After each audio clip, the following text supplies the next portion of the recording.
Welcome to another PC Sportscards PSA Submission Reveal. This is Josh with PC Sportscards, and we have an old submission, but a good one. Lots of good topics to talk about today. If you don't watch us and don't subscribe to us, and this is your first time checking us out, remember to hit that subscribe button when you're done. Click the little bell. We know you're going to like what you hear.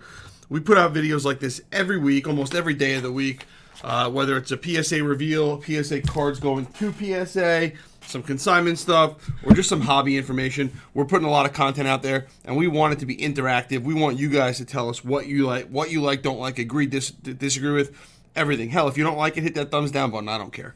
So today we have a really cool submission. This is a bulk order. It was sent in on February 21st, so the end of the rush, basically last year.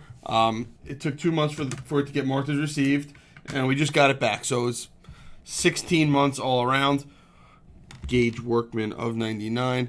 But what's cool about this submission is it's basically the right numbers when it comes to percentages of cards coming back in the right grades. What I mean by that is we have 250 so cards that were sent in.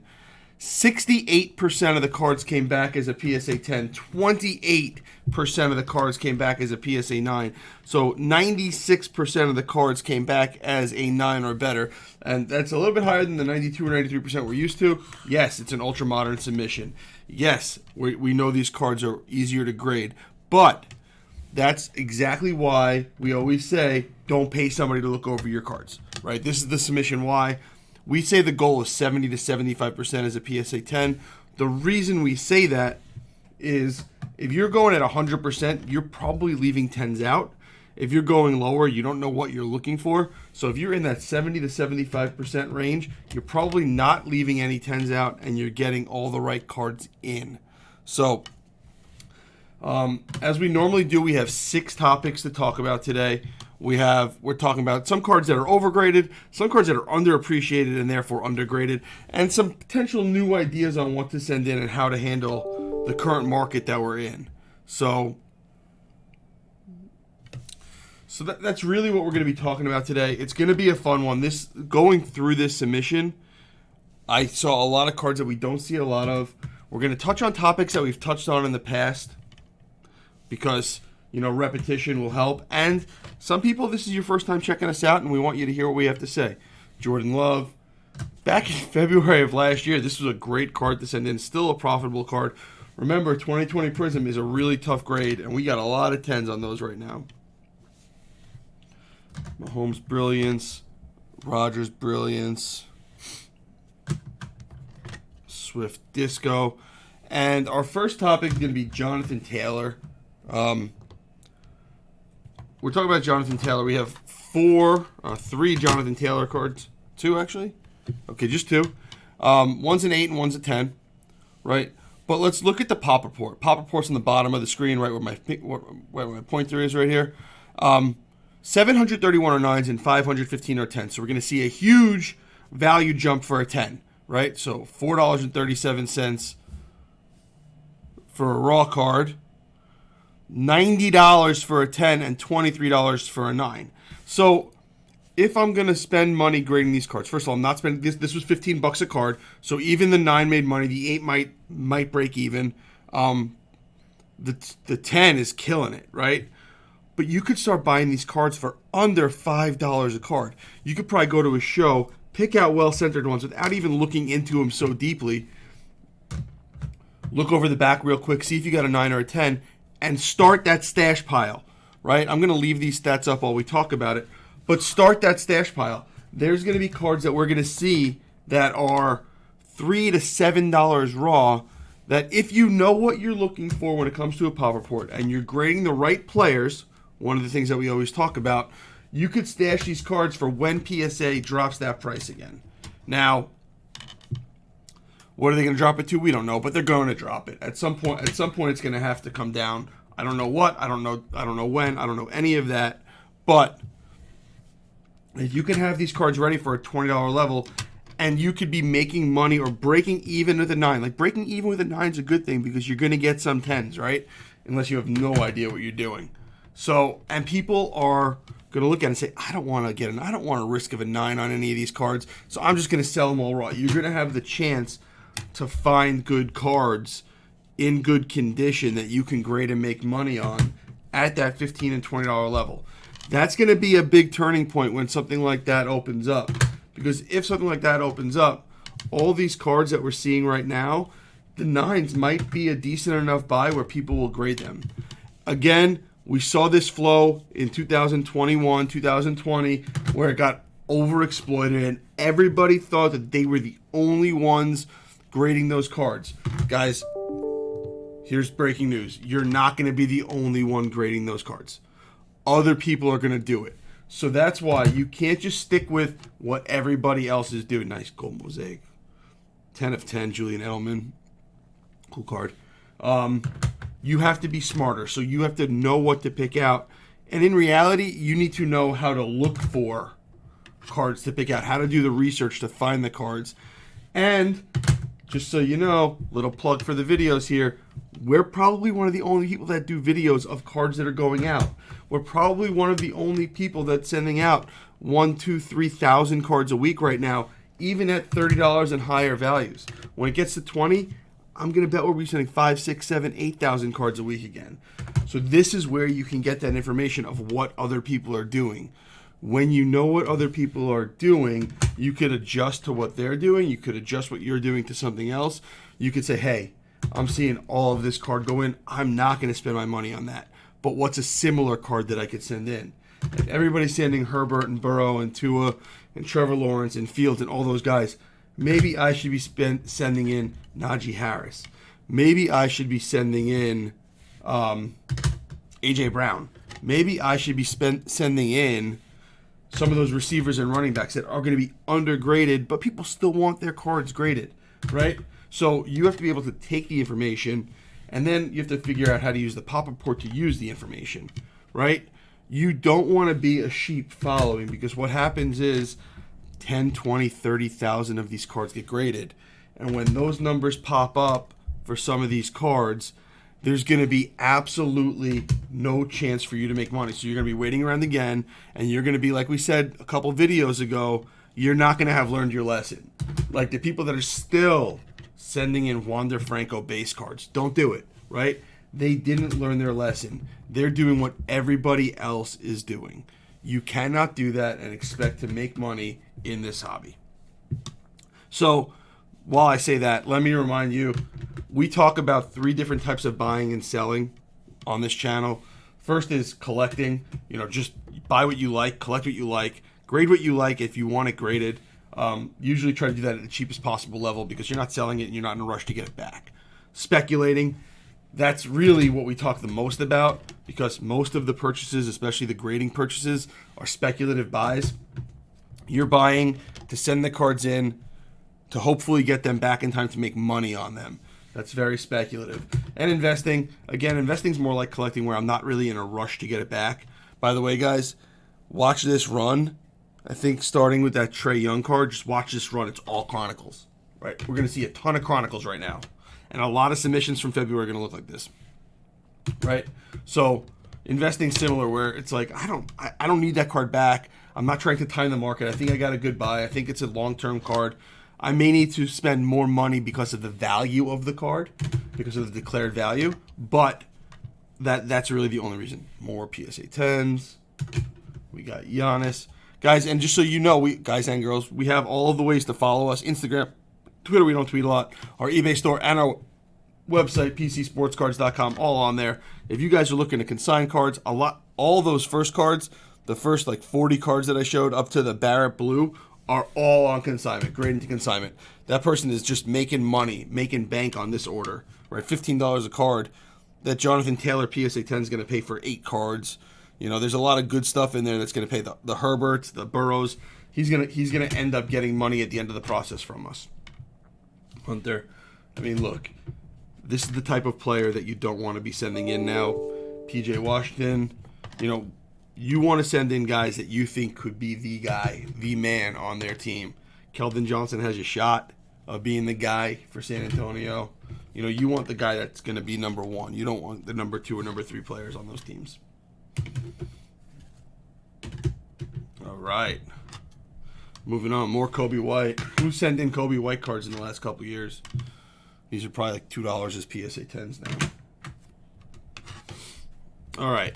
This one was interesting to me. This is our next topic. We're talking about Chronicles here. So, got a lot of information on the screen. The top of the screen says it all. Just be done with Chronicles. Don't send it in. You don't need it. It's not worth it. There's no money there. So, rewind to our first topic of Jonathan Taylor. A $4 card, getting graded, getting a 10, made a lot of money, a 9 broke even. Here, if you get a 10, you break even. Don't do it. You're not going to beat any rush. It's overgraded. The proof is in the pudding here because the number 78 card, this Threads Chronicles card, very easy card to grade, 2,500 out of 4,000 or PSA 10s, and $2 becomes $35, probably $30 now, right? 169. If you're looking at a long-term play, like under 10% of this card, for some reason, probably because where it sits in the pack and how it got beat up, is a 10. Still, $1 raw and $30 a 10. There is no reason to take any risk on these cards. Now, if you have these 10s, sell them now because there's just going to be tens of thousands of them coming back. Tens of thousands. Look at this. We got John Morant. You know, we're going to go through this whole run of Chronicles. This is the example of you're not outsmarting the market. You're not the only one like, oh, all these gradable cards, I'm going to send them all in. Guys, everybody's doing it. It's cheap. They're cheap to grade. They're cheap to sell raw. There's a reason for it. The product sucks. Nobody likes it. Nobody cares about it. We talk about you need to find a card that somebody else is going to want graded. It doesn't matter unless you're collecting it. If you're buying it and grading speculatively, it's a cool card though. Marbury. Starberry. If you're buying it to sell it and you're buying it as a speculative play to invest in or whatever you want to call it, I call it speculating, I don't call it investing, right? Then you need to make sure somebody else is interested in that card, right? Somebody else, you have to know that this card is something that somebody else is going to want to buy. And Chronicles just ain't it. So, I really hope that we drove that point home, right? So, that's what we say overgraded. That is an overgraded set, card, and all of the above. Avoid, avoid, avoid. And when you're done avoiding, avoid it some more. Glaber. Shohei. I can't think of any card that has done as you've done as well with in these submissions taking 12 to 16 months to come back as Ohtani. You just can't lose money on it, right? Like, it's just helping you make more with the stats that he's putting up. Flaherty. All these are fine. All these are more examples of cards you could probably be buying to stash to submit when they get a lower level. The lower level, one more level down, I think we're going to see a huge influx of cards going to PSA. I think that's because people are going to say, hey, my risk isn't so bad for a 9, 70%, 10. You know, you have to be smarter than your competitors. And everybody else that's trying to do this to make money is your competitor, right? Because they're trying to think of the next thing, or they're just saying, oh, look at what this person's making money on. I'm going to make money on that too.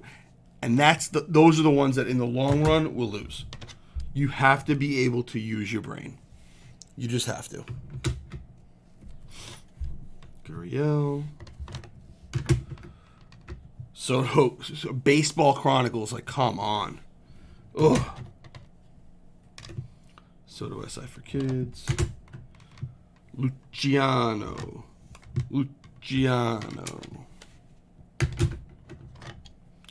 Bowman Prospects. Joey Bart.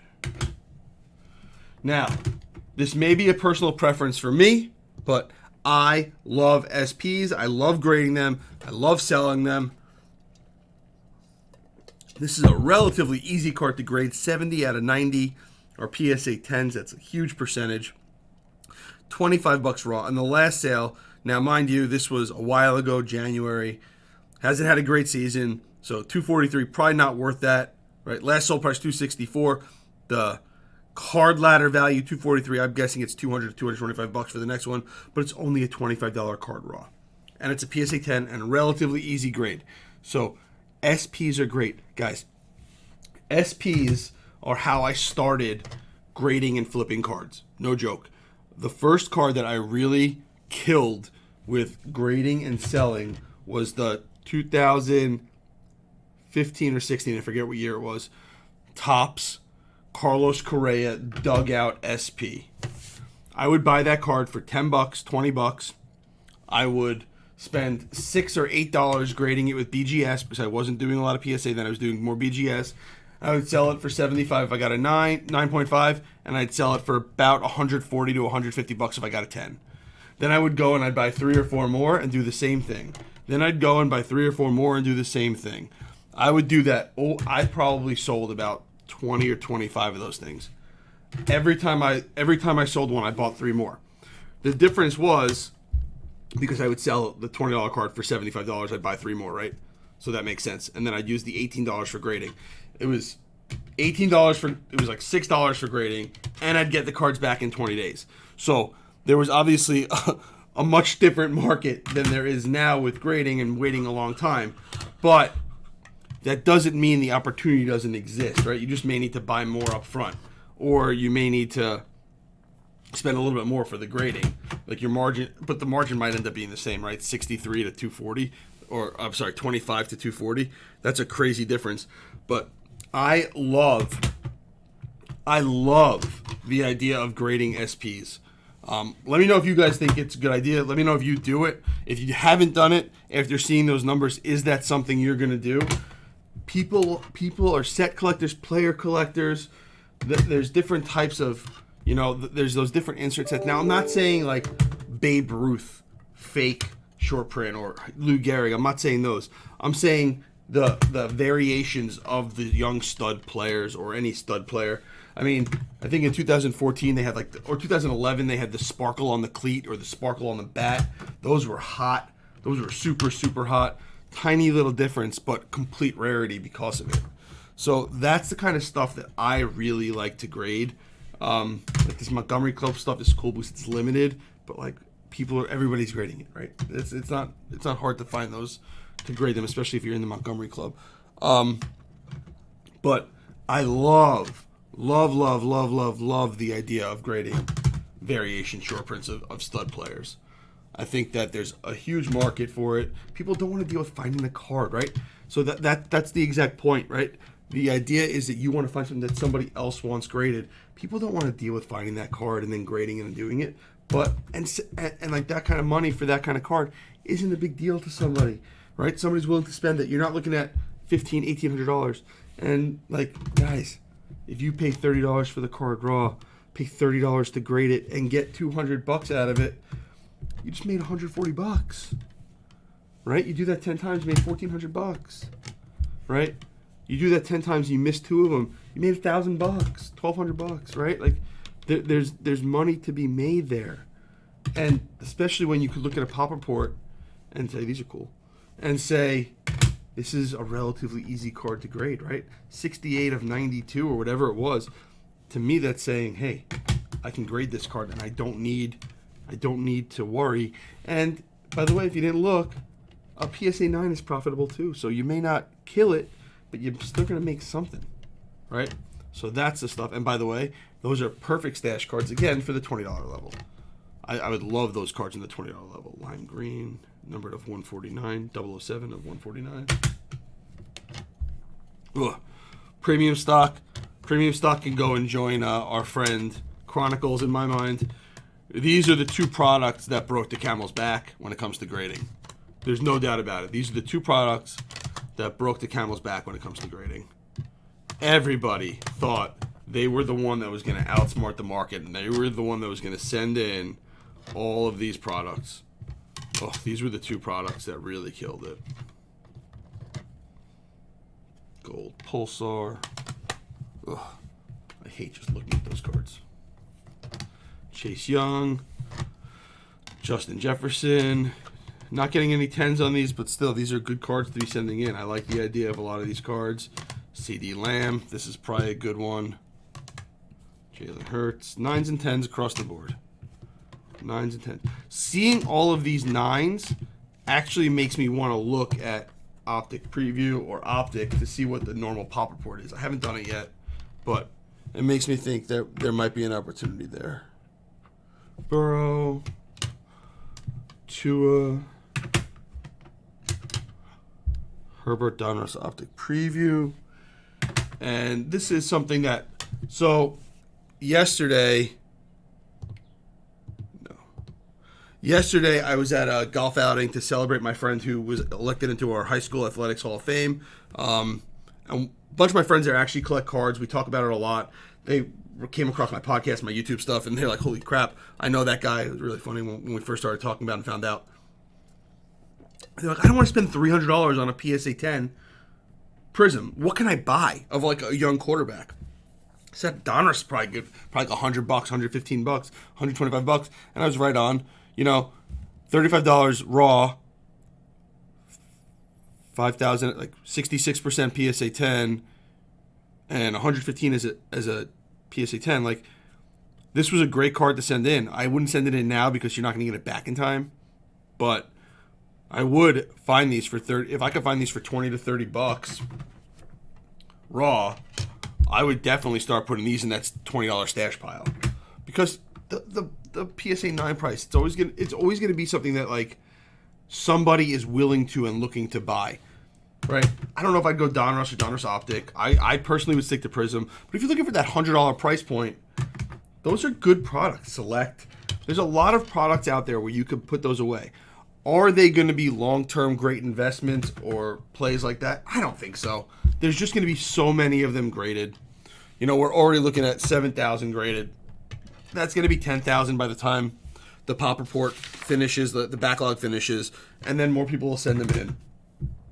Right? But we're getting so close to the end of the backlog that if you think Herbert is going to be the next superstar, if you think he's the next Mahomes, you know, there's 5 or 6 good quarterbacks, really freaking studly quarterbacks in the AFC. You know, if you think he's the one, I don't know how much more down there is in these cards. Like, let's say 2,000 or 3,000 come back, but we're going to learn in the next couple of months, right? Once that backlog is done, we're going to learn how many cards are there and what's graded and what potential cards are coming out that there's profit in. The down is pretty limited because nobody's going to just unleash 3,000 of that card, right? Nobody's going to unleash all of them at once. So there's not that, like, we're getting through most of the backlog. So since most of the backlog is gone, we're looking at a point where once the whole backlog is gone, we're going to get a really good picture of what the graded card market looks like, because we're not going to all of a sudden see 60 Chronicles cards hit the pop report from one submission, right? If we got 10 submissions back and there's 60 in each one, that's 600 to 1,000 cards that are just hitting that pop report from that one product. You know, and we don't have that many. We have like 120 or 130 subs left at PSA right now, not including the new ones that we've sent in. So we're getting a lot of those cards back already, and we're going to finally get to a point where the price is going to normalize. We're getting there. I think we're getting really close to that normalization point. So, again, those are types of cards. Donruss Select are types of cards. Donruss Optic are types of cards that I would say let's build that stash pile for when the $20 level opens. What other brands do you guys think people should be stashing? Or what other brands are you stashing? You guys are. I don't think you guys should be afraid of giving away secrets of of what brands you're stashing. I'm just curious because to me it's the Chromes, Topps Chromes, the Panini Prisms in general, Bowman Chrome Autos, that kind of stuff. Select and Optic, and like Bowman Best and that kind of stuff are also cards that I would consider to start putting away right now. It's a good one. This would be a good hit. I think that one's going to consignment also. Saquon, you know, another guy that if you believe that he's going to have the comeback year, 11 of 49. Saquon red, cool card, right? Another one. See that huge print line going through the middle? That's why it's an 8. PSA 9. Dominguez. Alvarez Black Stars. That's cool. Tough to see it.